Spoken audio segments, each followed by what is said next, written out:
What's up, everybody? I am Jesse, or GameOverJesse as some of you all may know me, and here with me, as always, is Daniel, or King Bergerson.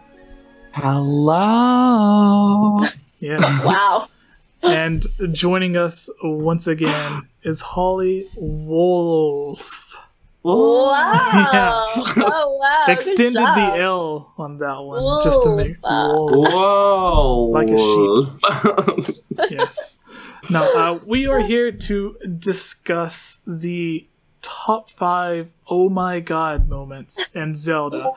Kind of a vague title, but these are our moments. We're each going to name off one, and then Daniel and Holly will have their second OMG moment. So I only get one. It's basically when you're playing a video game and something happens that makes your jaw drop, or you drop your controller, your mind gets blown. Whatever happens, this is those moments. So one that we're not going to use, because I'm going to use it as an example, so maybe you could take this as a top 6. An honorable mention. An Ocarina of Time, when you collect the 3 spiritual stones, you pull out the sword, the entire world changes. The Gorons are in prison, Lake Hylia is dried up, Kakiri Forest is overran by monsters, Hyrule Castle town is completely destroyed and has like Redead zombies walking around. Everything is gone. Everything is changed. So yeah, like evil Luigi is taking over Lon Lon Ranch. It's Yep. it's pretty crazy. Like that's something that made me just be like, oh my god. Like even though I was really little, it still blew my head when I seen it, because everything about the game that you know completely changes. Not in the way that in A Link to the Past you go to the Dark World and everything's different. In this, like, it's the same world.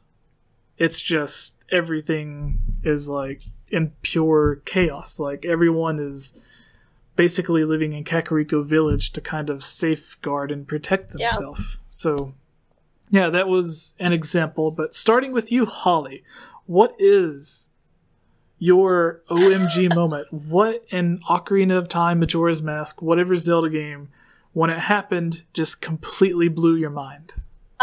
Can I do a more so one that, like, not even really blew my mind, but probably, like, made me go, like, oh my god, screaming, and I, like, threw my controller? I think that's the can I do point something like that? Oh my god! When I was playing Skyward Sword, and you know when you have to collect, are there the tears, I guess?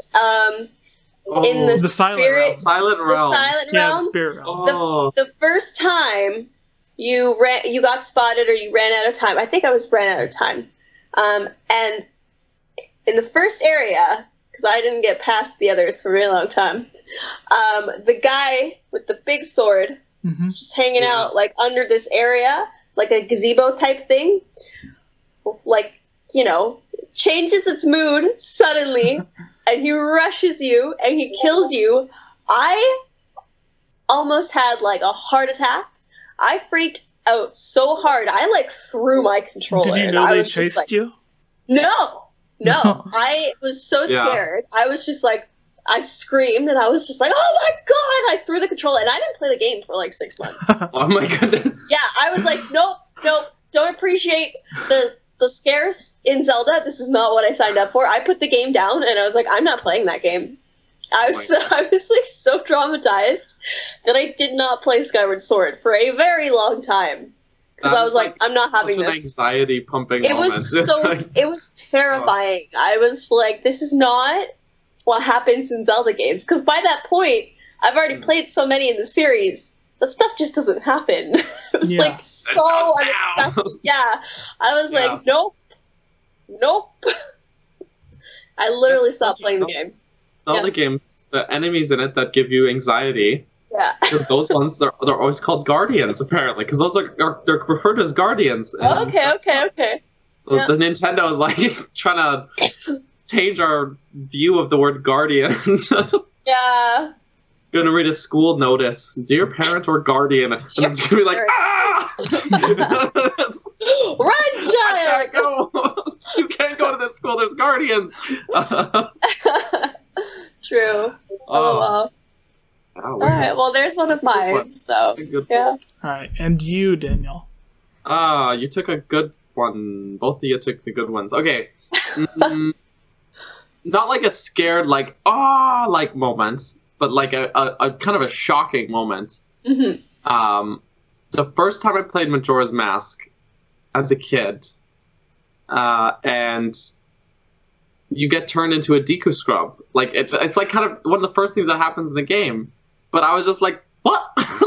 like totally jaw dropped. Like I was like, I did not expect that because it just totally caught me off guard. And like you have to spend like 72 hours in the game going around trying to solve even if you complete all of the tasks, you still have to wait until the final hours. Yeah, and so that was like a very unexpected thing because the only transformations really in Zelda that I'd seen before was like Bunny Link in A Link to the Past, and then like growing up in Ocarina of Time. And so for that, it's like you just become very helpless.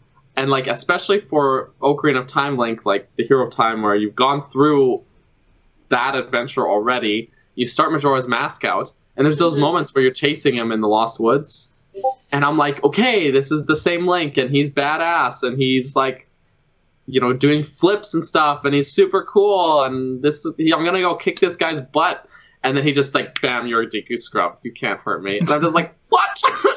What? Yeah, I don't know, just a good moment that I think I overlook when I'm playing through that game again. So yeah, everyone in the comments are mentioning the Redeads. Not and that, was probably in that game definitely.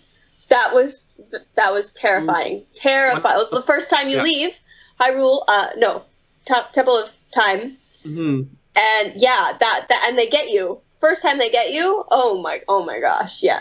I was legitimately terrified of Redeads. When I was I would make my older brother, like I'd give him the controller and I would hide behind the couch. Yeah, I'm pretty sure I got my friends to play because I was like, I'm not having this. And then when you go down, where is it, in the graveyard? You go through the grave, and there's a few Redeads in there with like the green. It's a green it's water. Like acid water. Oh, same thing. I'm like, nope. Just vaping underground. Why is this here? What is? That stuff like freaked me out. I was pretty young too, so yeah. So Guardians and those Redeads were my scary. Oh my god, so scary. Another honorable mention, since we're talking about Redeads, is, and this is like a sad, happy, bittersweet moment, is the Redeads or the Gyptos that are like marching around in Icona Valley. Icona Valley. It's the music hawk. Right? Yeah, and then there's the scene whenever the cursed Gypto guy and his daughter like reunite after you play the Song of Storm or the Song of Healing, whatever it was. Yeah. So that was a really nice moment that like, it's not like an epic battle or something awesome happening. It's just seeing something that's so sweet that you're just like, like your mouth drops or your mind like melts from the happiness from it. But my answer, I guess, would be like it's not a specific moment, but some of the cutscenes in Skyward Sword where it shows like it's revealing more of the story and stuff. Not the ones where it's like you're him teasing Link or like licking his face, whatever. Like none of that stuff. The ones where it's like Link and Zelda talking. Like there's the battle between Impa and Girahim next to the Temple of Time, I think it is, or one of the dungeons that you come out of in Lanayru Desert. Yeah. So like there's that scene where like they're battling and like shooting energy waves or whatever it is. And it's like it was a really epic thing that I wasn't expecting, and I think that was the first moment that adult Jesse was super surprised from something in a Zelda game. But yeah, so going back to you, Holly, what is your final jaw-dropping moment? I would say when Midna turned into her human form. Oh. Yeah. That got me pretty good. I was like, holy shit. That is a good one.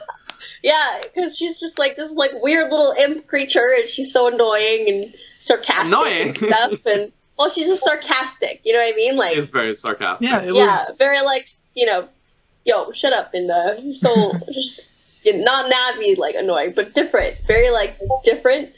But yeah, when she turned into her like human form, basically, you're just like, shit, all right, damn, what up, it's girl?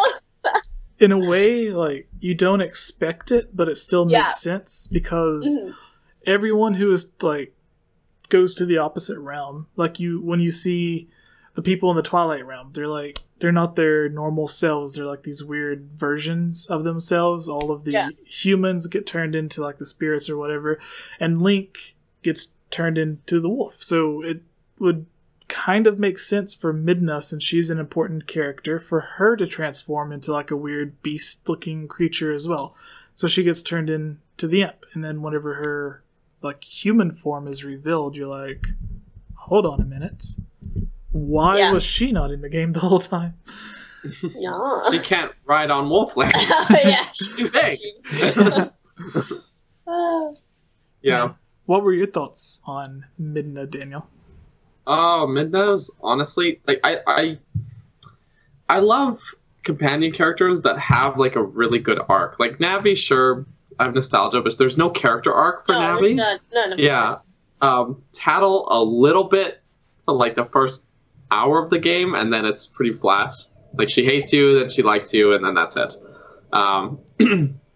Whereas Midna had like Midna and like Lineback, I think, are like two characters that have like really good character arcs.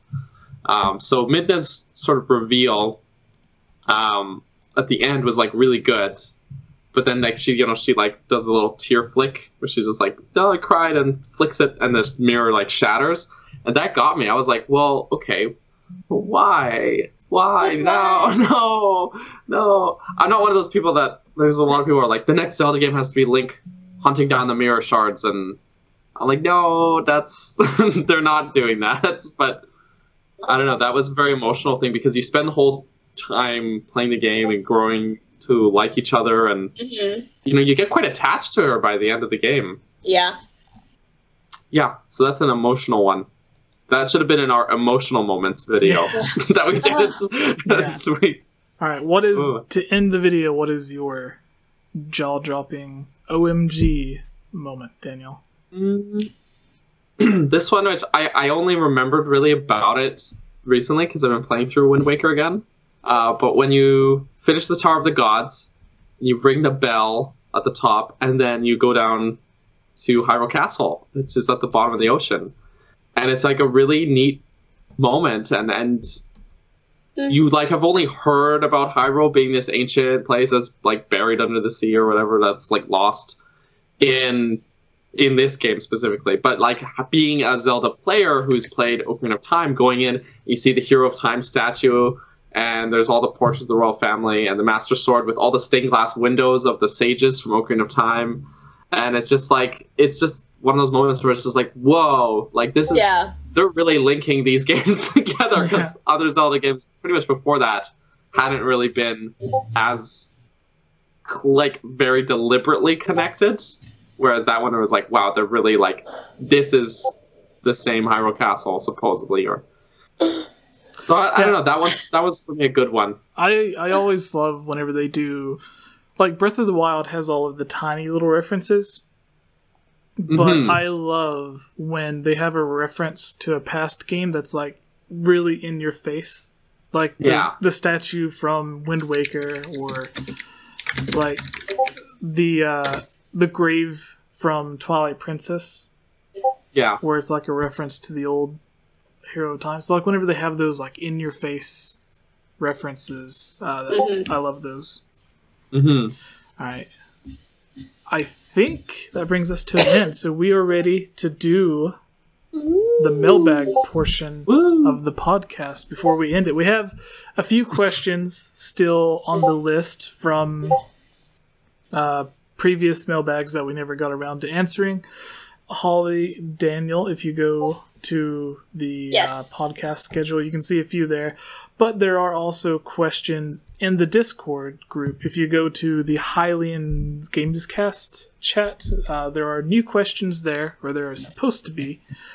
And the people in the chat, you can get your questions ready as well. Comment your questions. So the questions stand out from normal discussions. Put your questions in all caps so we can quickly find the questions and we don't have to scroll good through. idea. Just yell them at us. Yeah, in all the chat. caps. All caps for questions. All right, so you ready, Holly? You ready, Daniel? Yeah. I Yes! have to do another dreaded intro for this. Don't dread it. Yeah. I don't have a Actually, rhyme. Holly, we've I'm never not had doing it. we've never had a guest to do the intro for the mailbag. Why would I? Why? No, you're doing No, it. Daniel, do you want to? I guess. All right. Y'all are so reluctant. Okay. Dang it. Get your podcast face on. What's up, guys?